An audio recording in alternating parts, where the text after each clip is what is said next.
সংবাদ মাধ্যমের কাছ থেকে জানতে পেলাম যে মুখ্যমন্ত্রী হসপিটালে এসেছিলেন। আসলে দুপুরে আমাকে জানানো হয়েছিল যে মাননীয় মুখ্যমন্ত্রী হসপিটালে আসতে পারেন সাংসদ এবং আমাকে দেখতে। আমি সম্মতি দিই।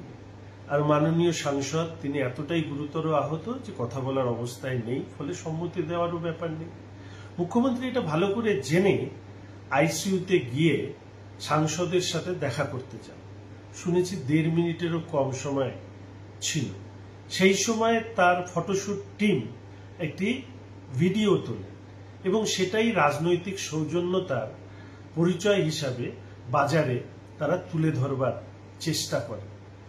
অবশ্য তিনি আমার কাছে আসেননি, জানতেন যদি কিছু কঠিন কঠোর প্রশ্নের সম্মুখীন হতে পারে ওনাকে, বিধানসভায় আমি তারই সহকর্মী। এটা হচ্ছে তৃণমূল কংগ্রেসের একটা ঘৃণ্য রাজনীতির উদাহরণ। একদিকে লুম্পেনদেরকে পাঠিয়ে ভারতীয় জনতা পার্টির সাংসদ বিধায়কদেরকে রক্তাক্ত করবেন, আর আরেকদিকে হসপিটালে দেখতে আসবার নাম করে তিনি ওই রাজনৈতিক সৌজন্যতার ফটোশুট করবেন।